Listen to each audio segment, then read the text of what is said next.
Imagine waking up one day and losing everything. Your comfort, your security, your identity gone in an instant. Most people would panic, blame the world, or fall into despair. But what if that moment, that collapse, was actually the beginning of your strength? That's exactly what happened to Epictetus, man born into slavery who rose to become one of the most powerful philosophical voices in history. And yet, he never saw himself as a teacher or a master. He was simply a student of life, guided by Stoicism and deeply influenced by his mentor, Musonius Rufus. What he searched for wasn't fame or recognition, it was truth. The kind of truth that prepares you for life's inevitable struggles, because no matter who you are, hardship is coming. And when it does, most people aren't ready. That's why people from all walks of life traveled miles just to hear him speak. The poor, the wealthy, and even future emperors like Hadrian. They weren't looking for comfort. They were looking for clarity. And thanks to a dedicated student who wrote down his teachings, those same words went on to influence minds like Marcus Aurelius, shape the thinking behind modern psychology through Albert Ellis, and guide individuals through the darkest moments of their lives. At the core of Epictetus's philosophy lies a simple idea, so simple that most people overlook it, yet so powerful that it can completely transform your life. There are things you can control and things you cannot. That's it. But think about how most people live, stressing over things they can't change, trying to control people who don't want to be controlled, worrying about outcomes that haven't even happened. A delayed flight, someone's opinion, the past, the future, these are all outside your control. And yet, people spend their entire lives exhausting themselves over these things. Epictetus warned that this is where suffering begins, when you attach your peace to things that were never yours to control in the first place. Instead, he said, focus on what is yours, your thoughts, your actions, your choices, because that's where your true power lies. That's where freedom begins. And when you truly understand this, something shifts inside you. You stop reacting blindly, and you start responding with intention. He also taught something even deeper. It's not events that disturb us, but our judgment about them. In other words, the situation itself is neutral. It's your interpretation that gives it meaning. Someone criticizes you, does it destroy you, or does it strengthen you?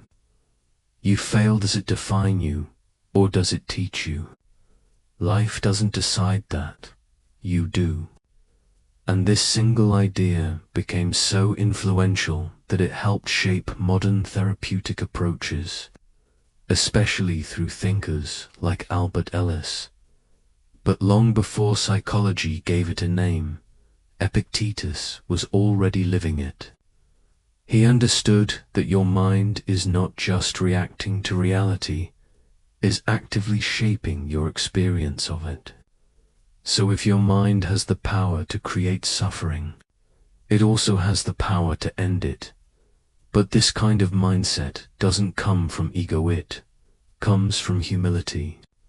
Epictetus constantly reminded his students that the moment you believe you already know everything, you stop growing.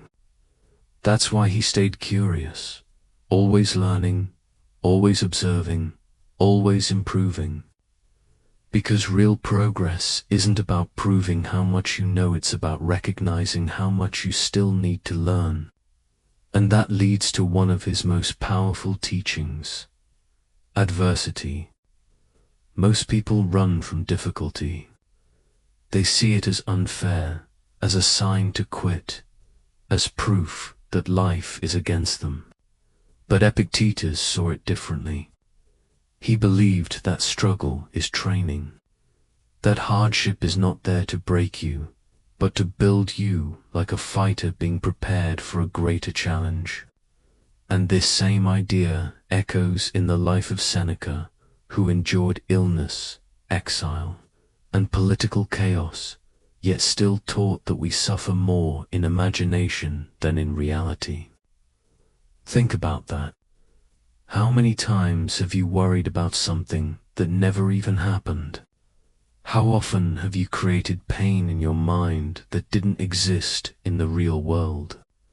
The Stoic path calls you back to the present moment, to reality, to what is actually in your control right now.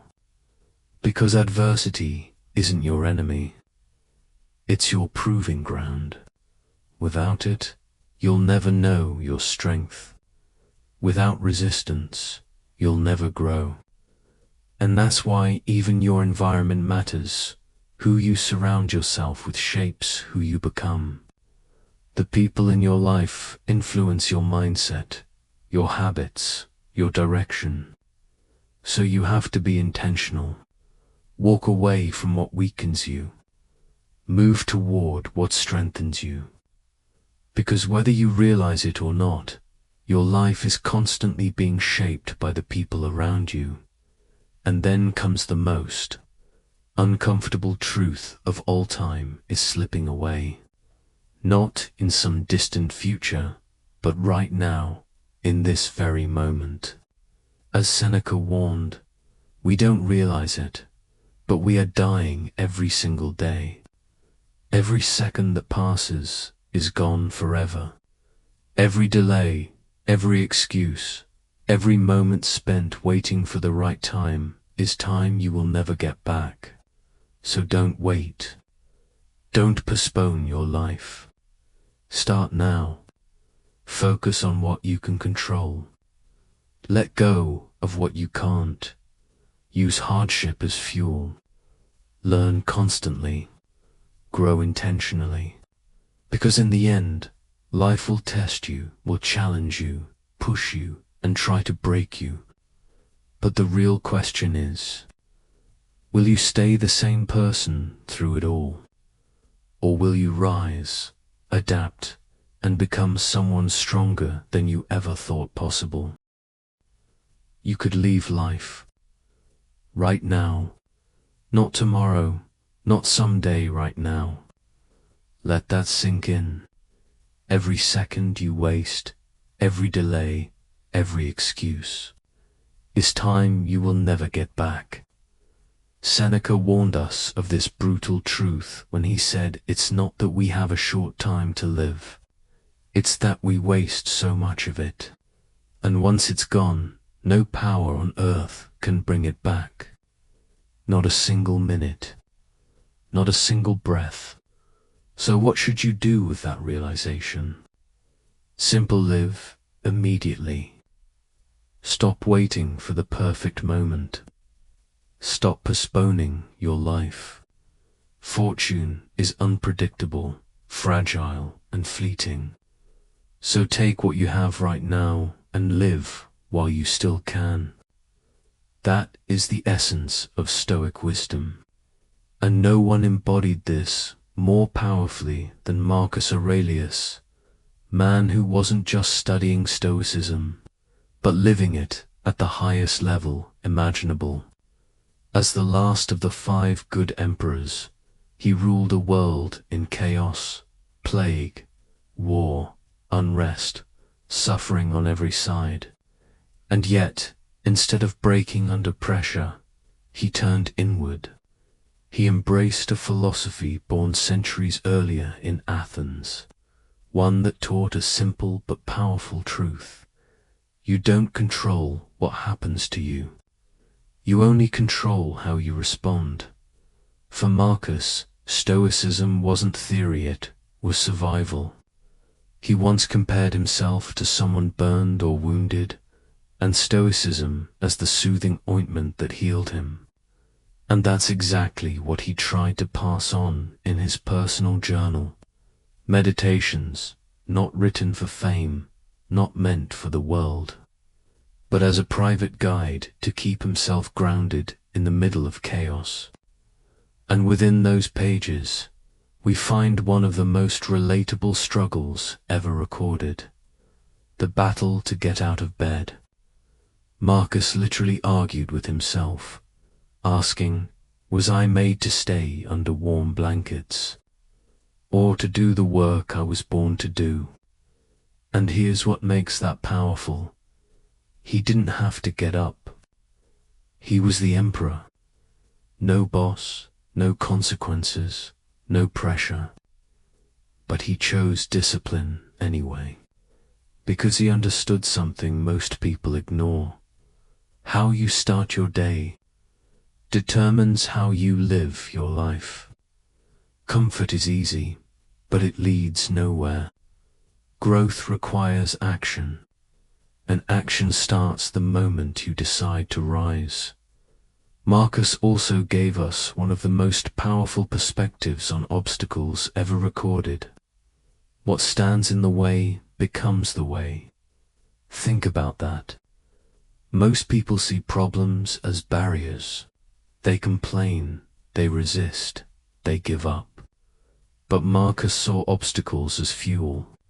Just like fire consumes everything thrown into it and grows stronger, you too can use every setback as energy.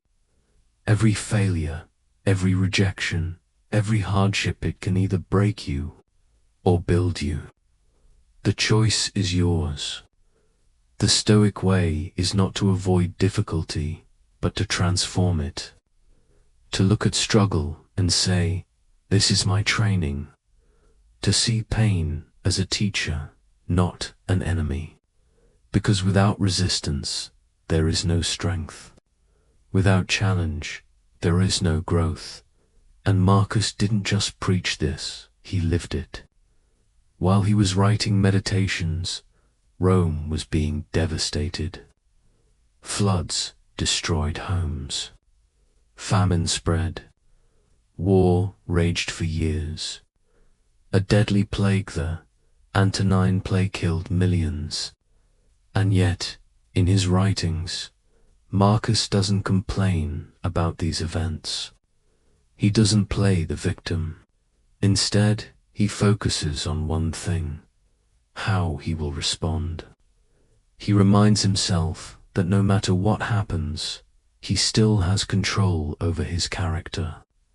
He can still act with courage, with discipline, with justice, with wisdom. And that's the key, because to a Stoic, you are not harmed by what happens to you. You are only harmed when you abandon your principles. Lose money, lose status, lose people, that hurts, yes. But if you remain strong in your character, if you don't lose yourself, then you are still winning. Marcus challenges us to flip our perspective. Instead of saying, this is unfortunate, say, this is an opportunity. Not because pain is pleasant, but because it is powerful. Because it gives you a chance to prove who you really are. Anyone can be calm when life is easy. Anyone can be kind when things go their way. But who are you when everything falls apart? That's where your true character is revealed. That's where you either rise or collapse.